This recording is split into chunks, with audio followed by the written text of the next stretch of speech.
I could have never guessed how all of this would happen. My husband, Murad, and I had always shared a relationship built on trust. He was the love of my life, calm, understanding, and always protective of me. This time, he said he wanted to surprise me. "I believe this will be good for both of us," he had said.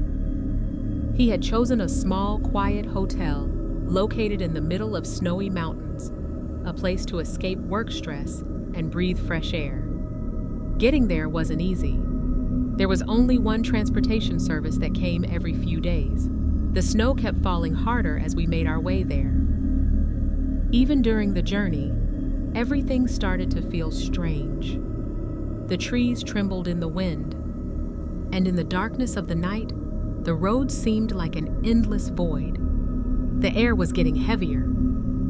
Maybe it was my intuition warning me, but with Murad by my side, I felt safe. I wanted to believe that everything would be okay. Finally, we arrived at the hotel. It was a small wooden building, old but cozy. The man at the reception greeted us warmly. There weren't many people staying there, just 3 or 4 families. It felt as if everyone knew each other, like neighbors. Hearing their laughter and quiet conversations gave me some comfort. "Everything is fine," I whispered to myself. Our room was warm and cozy. I watched the snow fall through the window. Murad was making coffee. "This place is beautiful, isn't it?" he asked. I nodded and smiled, but deep down, I still felt a strange sense of unease, as if someone was watching us. The hotel was so quiet that even the ticking of the clock felt deafening. As usual, Murad handed me the pills my doctor had prescribed. The fact that he reminded me to take them every night made me love him even more. Maybe that's where the mistake began. It was midnight. I was in a deep sleep. Suddenly, there was a knock at the door. Quiet, but hurried. As if the person knocking was in a state of panic. Half asleep, I listened carefully. Who could it be at this hour? I got up slowly and walked toward the door. "Who is it?" I whispered. No response. Only the sound of heavy breathing. My heart pounded in my chest. I still couldn't comprehend what was happening. Murad woke up and came to my side. "What's going on?" he whispered. "Someone is knocking at the door," I replied. Murad reached for the door handle to open it, but at that exact moment, "Your husband is dead," a voice said. It was a thin but trembling voice of a woman. I couldn't believe my ears. My eyes turned to Murad. He flinched and took a step back. What are you saying?" I shouted. When we opened the door, there was a woman standing there in panic. Her hair was messy, and fear was etched across her face. "He's dead. His body is downstairs," she said and stepped back. Murad ran after her. I was frozen in place. I could barely breathe. It felt like the world had stopped. After a few moments, I pulled myself together and joined them. On the ground floor, the lifeless body of a man lay on the floor. His eyes were open, staring blankly into the void. A pool of blood surrounded him. I didn't recognize him, but it was clear he was one of the other hotel guests. We decided to run to the hotel reception. Murad was ahead, and I was behind him. There was no way we were waiting until morning. We had to get out of there. But when the morning came, things only got worse. The reception desk was closed. When we got inside, my body froze. The receptionist was dead too. He was sitting behind the desk with his head slumped forward. The smell of blood lingered in the air. Murad pulled out his phone, but there was no signal. We ran to our car. We tried to open the doors, but it wasn't working. The engine was completely dead. "How are we going to get out of here?" Murad shouted angrily. "The radio. The hotel has an emergency radio," I said. We rushed to the room and sent a signal to the police using the radio. But the response we received completely shattered our hopes. The weather is too bad. We can't reach you for at least a week. A week. We had to survive in this terrifying place for a whole week. As the days passed, everything became even more horrifying. Each night, someone died. With every body we found, our hope faded more and more. We had no idea who was doing this, but someone was playing a game with us. The fourth night, that terrifying night, Murad handed me a sleeping pill again, but this time, something felt different. At the last second, I didn't swallow it. I hid it under my pillow. Pretending to sleep, I watched Murad's movements. He quietly left the room. I didn't have the courage to follow him, but my heart was pounding as if it would burst out of my chest. When I woke up the next morning, another body had been found, and this time, it terrified me even more. One victim every night, Murad, on the other hand, always smiled as if he knew everything. Could Murad be the killer? The thought made every drop of blood in my body freeze. But I couldn't tell anyone. He could kill me too. I didn't know what to do. I felt like he was watching my every move. I was helpless. A week was a very long time, and I wasn't sure if I could survive that long. Everything had spiraled out of control. Learning that the man I called my husband was a murderer turned my entire world upside down. But I couldn't tell anyone. If he found out, I would be his next victim. It was the final night. I decided to pretend to sleep and follow Murad's actions. As usual, he handed me the sleeping pill. He smiled, so calm, so sincere, and so gentle that no one could ever guess a killer was hiding behind that face. I held the pill under my tongue and laid my head on the pillow. Once he thought I was asleep, I discreetly took the pill out and hid it under my pillow. When he left the room, I quietly followed him. Waiting any longer was impossible. I tiptoed carefully to avoid making any noise. The wind howled through the hallways of the hotel, and the only other sound was the creaking of the old wooden floors.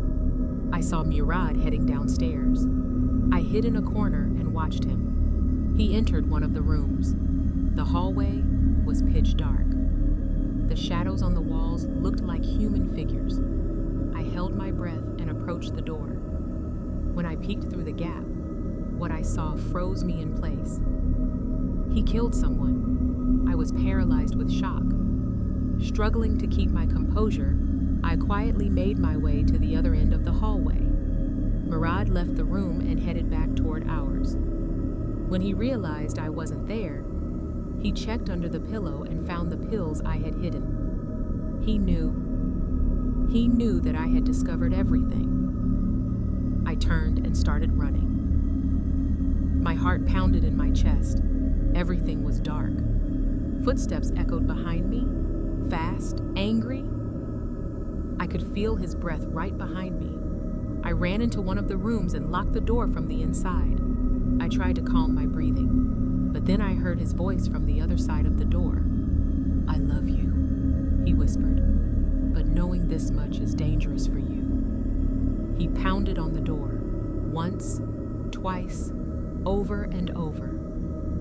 The wooden door wouldn't hold for long. I frantically looked for another way out, but the window was shut, and I was on the third floor. Jumping would be suicide. Then my eyes caught the space under the bed. Without wasting a second, I crawled under it. I held my breath.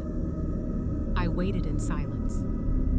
The door finally broke down. Heavy footsteps filled the room. Murad's ragged breathing echoed through the air. He was walking slowly, carefully checking every corner of the room. "I know where you're hiding," he said. His voice was cold and confident. "You can't run from me." His feet stopped near the bed. I was hopeless. But then, from the corner of my eye, I saw flashing lights through the window. Police. Murad's attention shifted to the window. This was my chance. I crawled out from under the bed and hit him from behind. He fell but quickly got back on his feet. "You're going to die too!" he shouted. I kept running. Down the stairs. I was out of breath, but I had hope. I clutched the radio in my hand, sending out signals. They were finally here. Murad chased me. My breath was ragged, but I didn't stop. As I opened the door, I saw the police standing right there. I collapsed in tears. Murad tried to run, but it was too late. They caught him. When he looked at me, I could still see love in his eyes. That made it all the more terrifying. As I stepped outside the hotel, the sun was rising. The air was still cold, but I felt a little warmth inside. The nightmare was finally over. But one thing would never change. I would never fully trust anyone again.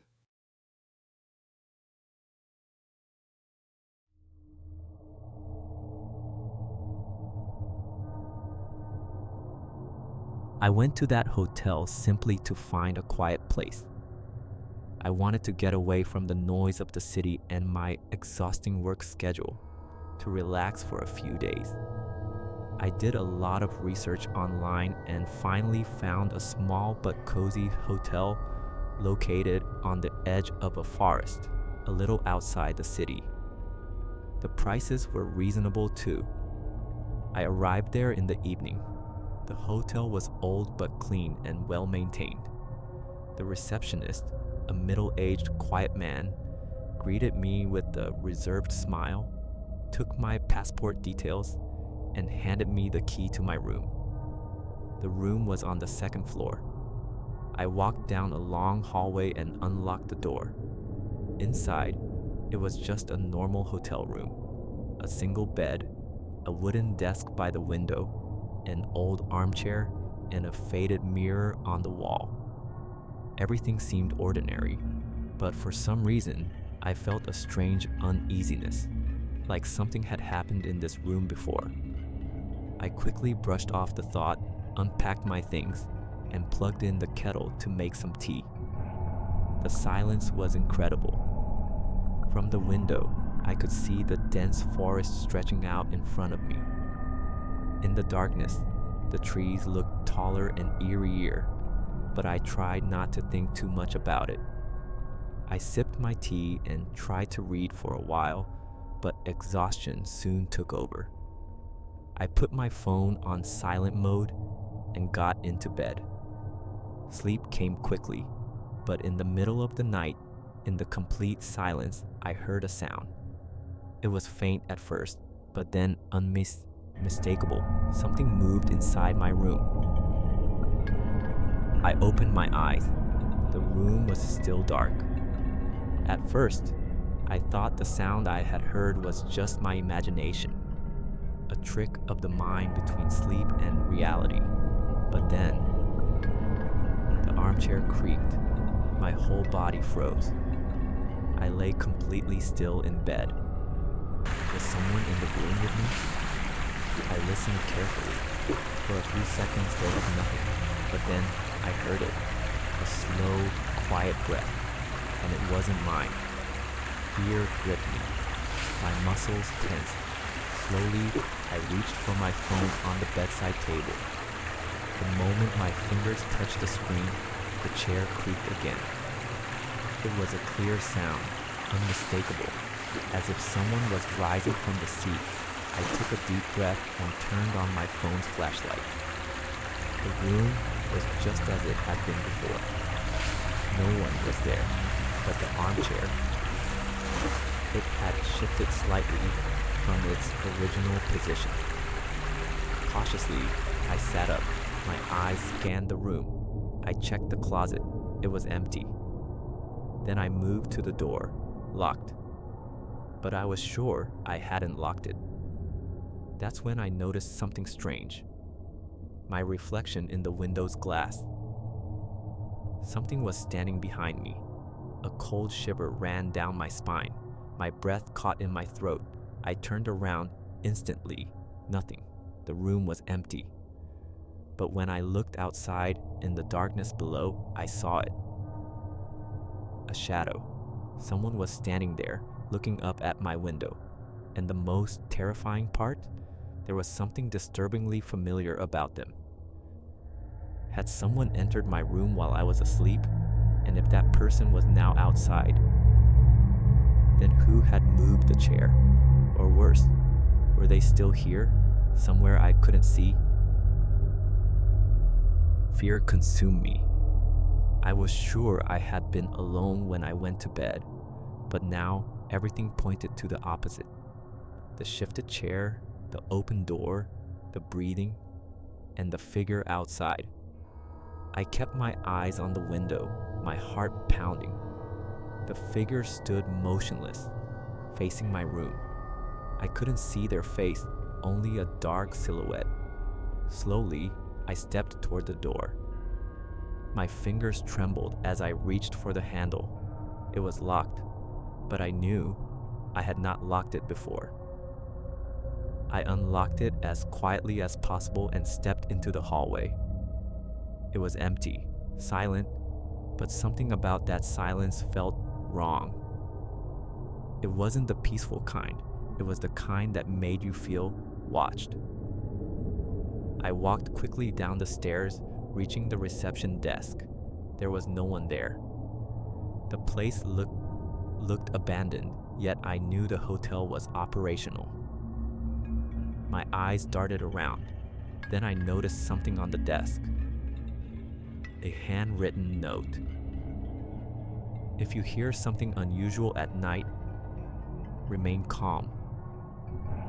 Everyone who stays here feels the echoes of the past.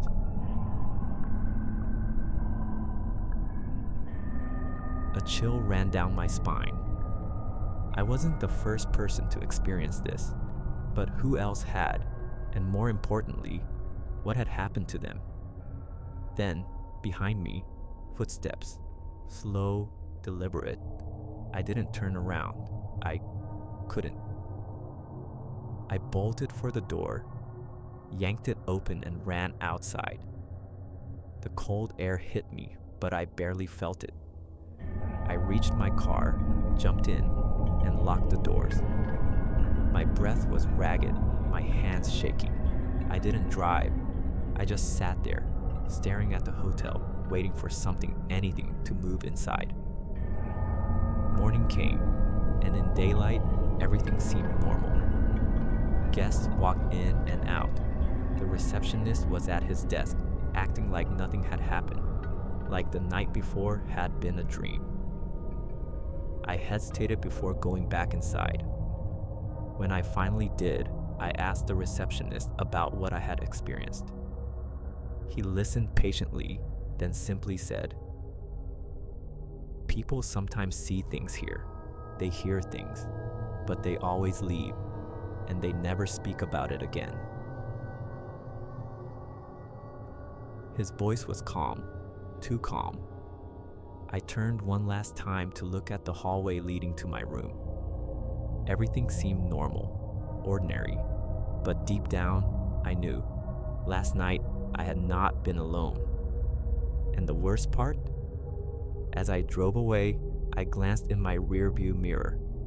At the hotel entrance, standing completely still, was the same dark figure, still watching me.